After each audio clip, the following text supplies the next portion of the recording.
Terjerat Cinta Om Duda. Episode 12. Dedi minta maaf. Sofia menundukkan wajahnya yang memerah dan air mata yang sudah membendung di sudut matanya.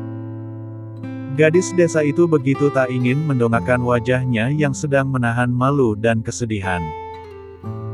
Para pengunjung yang tidak menyia-nyiakan momen memalukan yang Sofia alami tampak menatap iba padanya. Sementara itu James tampak mengusap wajahnya frustasi dan menatap kesal pada pengasuh putri cantiknya. Ferhat yang hanya diam tampak menatap iba pada Sofia yang sedang menahan tangis. Dan si cantik Emily, tanpa diminta oleh Sofia, gadis kecil itu tampak beranjak dari duduknya lalu mendekati Sofia dan merangkul pengasuhnya itu. "Sudahlah Bang, jangan seperti itu. Kasihan dia, pasti malu pada mereka yang melihatnya. Lagi pula harusnya kau memakluminya, mungkin saja dia memang tidak pernah makan menggunakan sumpit," ucap Ferhat membela pengasuh keponakannya. James melirikkan matanya ke sana kemari, tentu saja saat itu semua mata menatap ngeri pada dirinya. Dan hal itu benar-benar membuat dirinya malu. "Lebih baik kita pulang sekarang juga," ucap James seraya beranjak dari duduknya. "Pulang?" Emily tampak terperangah kaget. "Ya," jawab sang Dedi singkat. "Tapi Dewi Peri belum selesai makan, Dad. Princess juga ingin bermain di time zone. Kenapa tiba-tiba Dedi mengajak kami pulang? Jika Dedi ingin pulang, maka silakan pulang duluan. Biarkan Princess di sini bersama Uncle dan Dewi Peri," protes gadis kecil berusia 5 tahun itu. James tampak terhenyak kaget mendengar ucapan putri kecilnya, "Princess. Kenapa kau semakin banyak bicara dan semakin menantang dadimu ini?" James tampak setengah menaikkan suaranya. Sofia mendongakkan wajahnya lalu menarik tubuh Emily hingga duduk di pangkuannya. "Princess, tidak apa-apa, malam ini kita tidak usah lama-lama di sini. Sekarang kita pulang saja. Dewi Peri janji lain kali akan menemani Princess bermain di sini lagi sampai puas." "Jangan bicara seperti itu pada Dedi," ucap gadis desa itu penuh bijaksana. Sifat keibuannya begitu nampak anggun. Walau memanyunkan bibirnya dan menekuk wajahnya, Emily tetap mengangguk mengiyakan. Sementara Ferhat tampak mengusap wajahnya frustasi, ia tidak mengira jika makan malam bersama secara dadakan itu akan serumit ini. "Baiklah kalau begitu ayo kita pulang sekarang, aku rasa lauk pauk yang ada di sini memang sedang tidak ingin ku nikmati sampai habis," ucap Ferhat seraya beranjak dari duduknya. Sofia menarik napasnya lalu membuangnya kasar, setelah itu ia pun turut beranjak dari duduknya lalu menggendong Emily yang sedang bete. "Dasar majikan galak.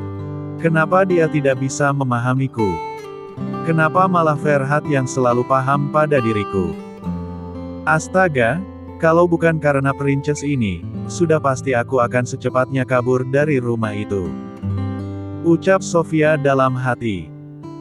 Setelah James membayar makanan yang telah mereka pesan, duda tampan itu pun bergegas melangkahkan kakinya menyusul Ferhat dan Sofia yang berjalan menggandeng Emily. Selama di perjalanan pulang, suasana hening, tidak ada yang berbicara. Emily yang duduk di belakang bersama Sofia pun tampak diam tanpa kata. Sementara Sofia hanya berargumen di dalam hati. "Tidur yang nyenyak ya, sayang. Uncle Fer masih berbincang di luar bersama Dedi," ucap Sofia seraya mengusap lembut kepala asuhannya. Emily tersenyum seraya mengangguk. "Maafkan Dedi Princess ya, Dewi Peri," ucapnya dengan tatapan yang memelas. Sofia tersenyum simpul, "Tidak usah dipikirkan, sayang. Dewi Peri baik-baik saja. Apapun yang Dedi katakan pada Dewi Peri, pasti akan Dewi Peri dengarkan. Dan Dewi Peri sama sekali tidak marah. Sekarang, Princess tutup mata dan tidurlah," ujar Sofia seraya menyuruh asuhannya untuk cepat tidur. Emily pun mengangguk dan memejamkan matanya, menuruti perintah pengasuhnya. Sembari mengusap lembut puncak kepala asuhannya, Sofia tampak mengingat kembali kejadian beberapa menit yang lalu saat James mengatainya kampungan dan memalukan. Sungguh membuat hati gadis desa itu remuk redam. Sementara itu di luar, Ferhat tampak sedang berbincang dengan mantan abang iparnya. Walaupun pernikahan kakaknya dengan James sudah hancur berantakan, tapi hubungan Ferhat dengan duda tampan itu tetap membaik. Karena Ferhat pun sangat tahu siapa yang salah di antara pernikahan kakaknya dengan James. Tentu saja Ferhat juga sedikit tidak respek pada kakaknya yang ketahuan berselingkuh di belakang suaminya. "Aku rasa sikapmu terlalu berlebihan pada gadis desa itu, Bang," ucap Ferhat dengan raut wajah yang terlihat serius. James menguyup kopi instan buatan mantan adik iparnya. "Aku muak dengan kekatrolannya, Fer. Bagaimana mungkin di dunia ini ada manusia segokil gadis desa itu?" jawab James. "Wajar, karena dia terlahir di pedesaan yang mungkin jauh dari keramaian. Dia hanyalah gadis desa yang tidak tahu apa-apa.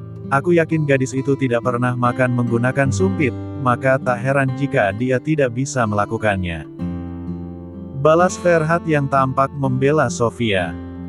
James terdiam sejenak. "Memang benar yang kau katakan.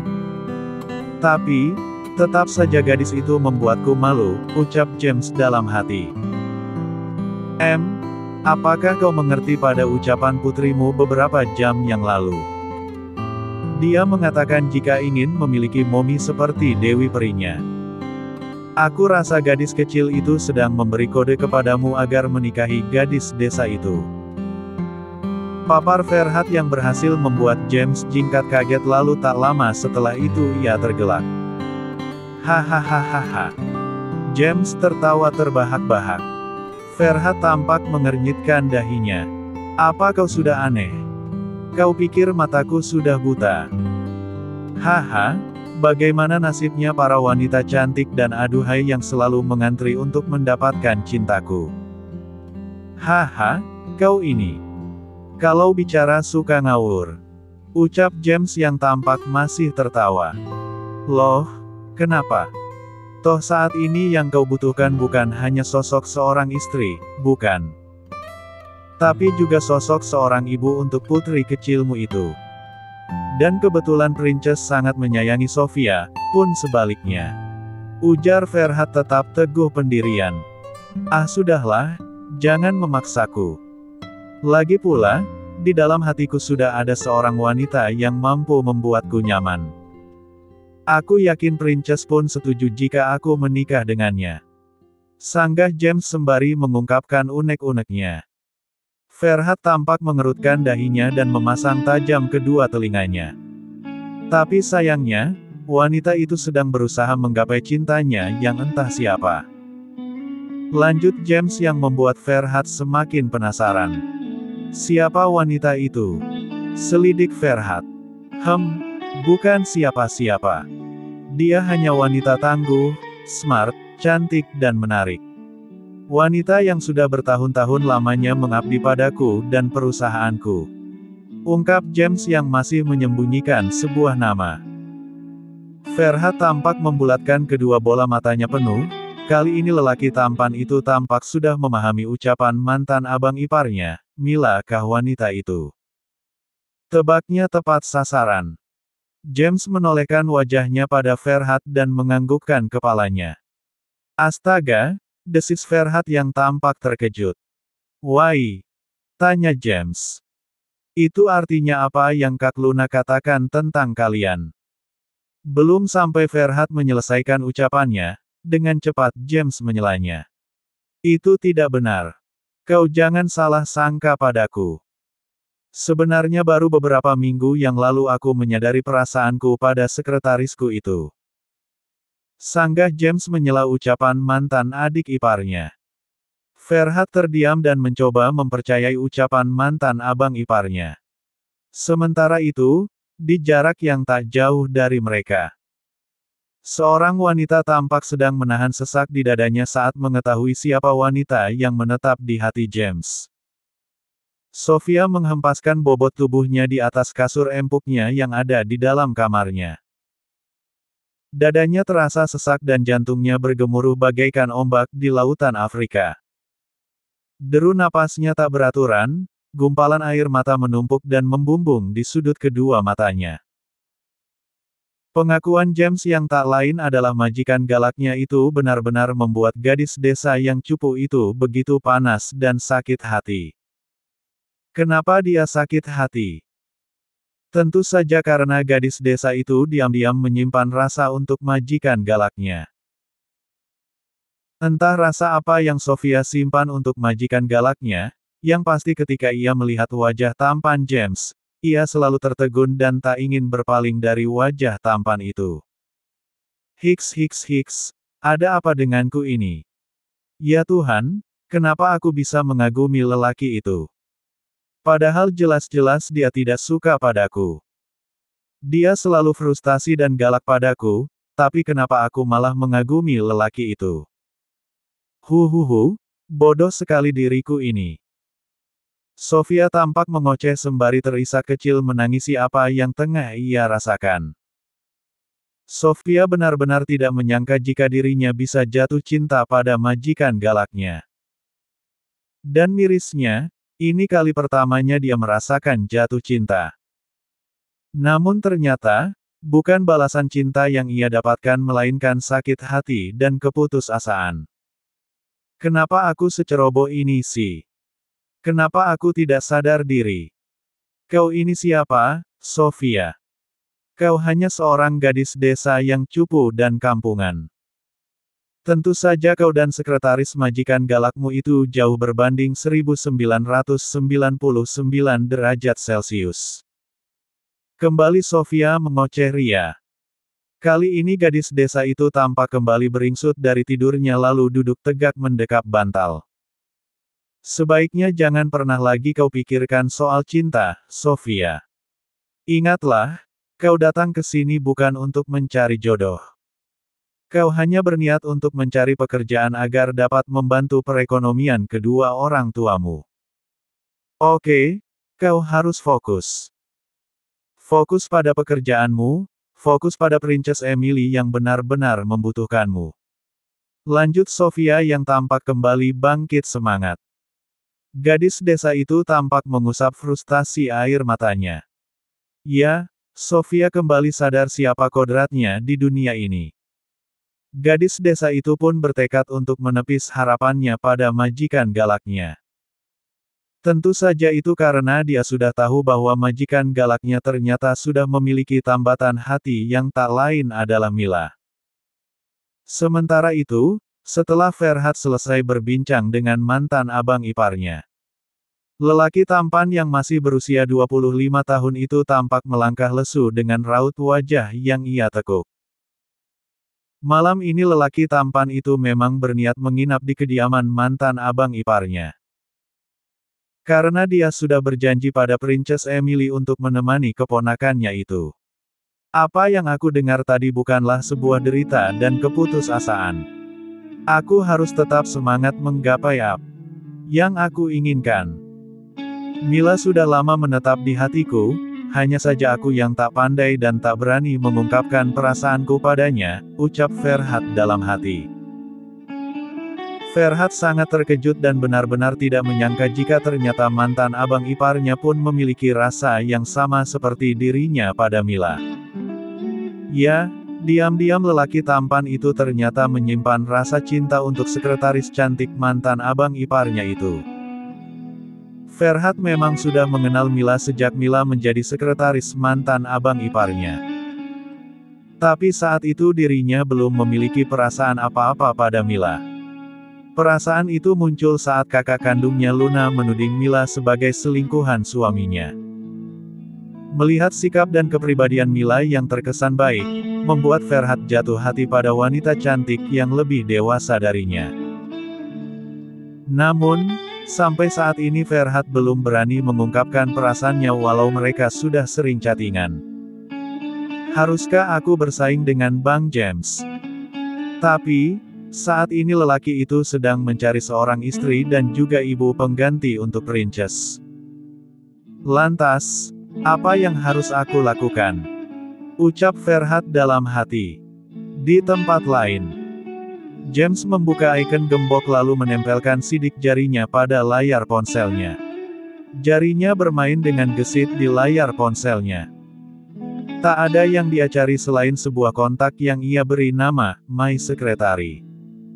Cantik dan smart. Aku yakin kau mampu menjadi ibu untuk putri kecilku. Tetaplah di sampingku selama 1 bulan, aku akan berusaha menunjukkan perasaanku dan berusaha membentuk cinta di hatimu. Ucap James saat ia menatap binar sebuah foto profil WhatsApp seorang wanita cantik yang tak lain adalah Mila. Duda tampan itu tampak benar-benar antusias dan semangat untuk mendapatkan cinta Mila. Keputusannya menahan Mila selama 1 bulan tampak sudah membulat di dalam dadanya. James sangat yakin jika Mila akan jatuh hati dan jatuh cinta padanya. Tentu saja setelah itu akan jatuh ke dalam pelukannya. Sofia membuka matanya di waktu subuh, semalam gadis desa itu tampak istirahat dengan tenang dan nyaman. Setelah ia berargumen dengan hati dan jiwanya, gadis desa itu terbangun dalam keadaan baik-baik saja. Hoam, alhamdulillah aku masih diberi kesempatan untuk bangun pagi dan melaksanakan kewajibanku sebagai seorang muslimah. Ucap Sofia sembari menyibakkan selimut yang menutupi tubuhnya. Gadis desa itu memang termasuk hamba yang taat pada Tuhannya. Saat tiba waktunya untuk merendahkan diri dan bersujud pada Tuhan, Sofia tidak akan melewatinya. Sepertinya berjamaah ke musola akan lebih baik. Ucap Sofia yang tiba-tiba terbersit di kepalanya ingin sholat berjamaah di musola. Tanpa pikir panjang Sofia pun bergegas mengambil wudhu, setelah itu ia pun langsung mengenakan mukenanya lalu bergegas keluar dari kamarnya. Para penghuni di rumah itu tampak masih terpejam dan membuatnya leluasa untuk pergi keluar. Segar dan sejuk sekali udara pagi ini, ucap Sofia saat ia telah kembali dari musola dan berjalan menuju rumah mewah milik majikan galaknya. Di halaman rumah, para asisten yang bertugas menyapu halaman tampak sudah berpatroli mengerjakan tugas mereka masing-masing. Sofia tampak berjalan santai menyapa para asisten yang berjenis kelamin laki-laki semua. Selamat pagi, semangat ya semuanya. Sapa Sofia yang tampak berhasil membuat keempat laki-laki yang sedang membersihkan halaman tampak menoleh ke arahnya. Sofia tersenyum hangat, atasan mukena masih ia kenakan. Sementara bawahan rok mukenanya ia satukan dengan sejadah yang ia bawa di dekapan dadanya. Aduh, Neng Sofia teh abis dari musola. Meni cantik pisan Sahroni yang berasal dari Jawa Barat tampak tertegun melihat Sofia yang tampak cantik mengenakan mukena. Tentu saja karena ini kali pertamanya para lelaki itu melihat Sofia mengenakan mukena yang menutupi rambutnya. Sofia tersenyum kecil, iya, saya abis dari musola, Kang. Si Akang teh orang Sunda ya? Jawab Sofia yang kini tampak memakai logat Sundanya. Rajin amat si Neng teh. Iya atuh Akang teh dari Sunda. Neng Sofia juga dari Sunda ya? Jawab Sahroni disertai pertanyaannya. Oh walah, kebetulan sekali. Duh Gusti, abdi saya teh punya saudara atuh di sini. Sorak Sofia antusias. Hehehe, syukur atuh. Nanti kalau lebaran kita bisa pulang bareng ya, balas Sahroni. Sofia tersenyum, iya atuh pasti, Akang. Kalau gitu saya masuk dulu ya. Ucap Sofia yang kemudian melangkahkan kakinya kembali. Sofia. Panggil Faisal yang berasal dari Jawa. Iya. Jawab Sofia sembari menolehkan wajahnya. Tidak ada. Aku hanya ingin mengatakan jika kamu cantik. Hai. Ucap Faisal diiringi cekikikannya. Sofia menyunggingkan senyuman kecilnya, kamu masih pagi sudah menggombal. Cicitnya yang kemudian kembali melangkahkan kakinya. Sementara keempat lelaki itu tampak berbisik-bisik mengagumi kecantikan Sofia. Ya, gadis desa itu memang terlihat cantik saat ia menutupi kepalanya dengan mukenanya. Tentu saja hal itu berbeda dengan saat ia membiarkan rambutnya yang ikal terpampang nyata. Apaan sih mereka itu? Memangnya apa bedanya aku yang memakai mukena dengan aku yang tidak memakai mukena? Cek, dasar laki-laki. Gerutu Sofia sembari meletakkan sajadahnya di atas meja. Sofia mendudukkan bokongnya di tepi tempat tidur, rasa kantuk kini kembali menyerangnya. Tanpa membuka atasan mukenanya, gadis desa itu kembali merebahkan tubuhnya dan tak sengaja dia pun terlelap kembali ke alam mimpi.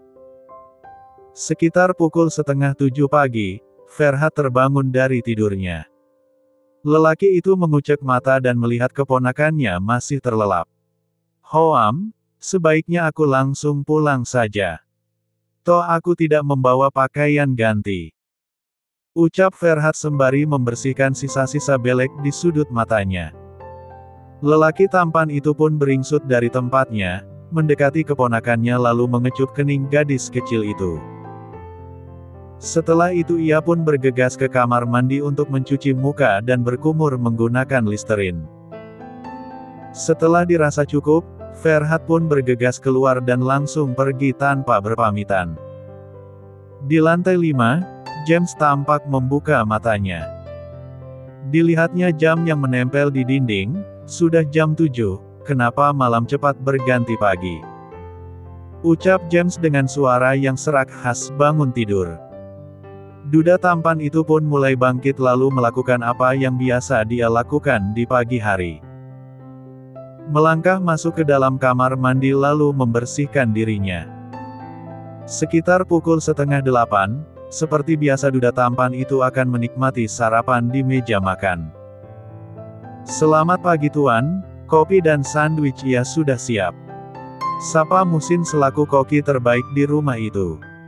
"Oke terima kasih, Muh. Kerja yang bagus," sahut James seraya mendudukkan dirinya di kursi. Muhsin tersenyum seraya mengangguk. "Princess belum sarapankah?" tanya James saat ia melihat sandwich di piring Emily masih utuh. "Belum, Tuan." Gadis desa itu pun belum menampakkan dirinya, jawab Muhsin. "Hah, tumben sekali Princess belum sarapan," gumam James sembari mengunyah sandwich di dalam mulutnya. "Saya juga heran, Tuan. Biasanya gadis desa itu sudah sibuk membuatkan susu dan menyiapkan sarapan Princess. Tapi pagi ini saya benar-benar belum melihat gadis desa itu," tutur Muhsin. "Apa jangan-jangan dia masih tidur?" James tampak menerka-nerka. "Mungkin saja, Tuan. Jika dia sudah bangun maka Princess pun pasti sudah bangun," timpal Muhsin. "Astaga, gadis desa itu benar-benar," desis James yang kemudian beranjak dari duduknya lalu melangkahkan kakinya menaiki anak tangga. "Waduh, apakah saya salah bicara? Semoga saja gadis desa itu baik-baik saja," ucap Muhsin. Sementara itu James tampak masuk ke dalam kamar putrinya.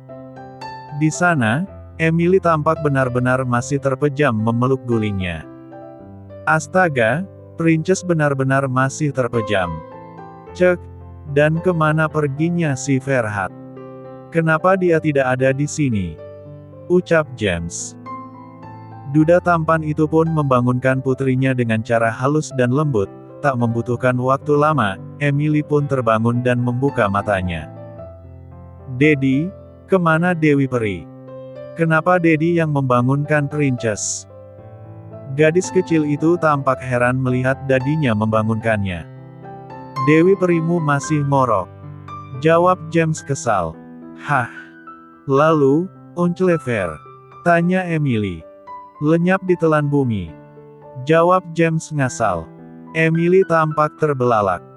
"Cepat bangun, Princess. Segeralah mandi, sementara Dedi akan membangunkan Dewi Perimu itu," ucap James. "Baiklah Dad," jawab Emily. Tak membuang waktu lagi, James pun bergegas keluar dari kamar Emily dan turun lagi ke lantai 2 untuk membangunkan pengasuh putrinya itu.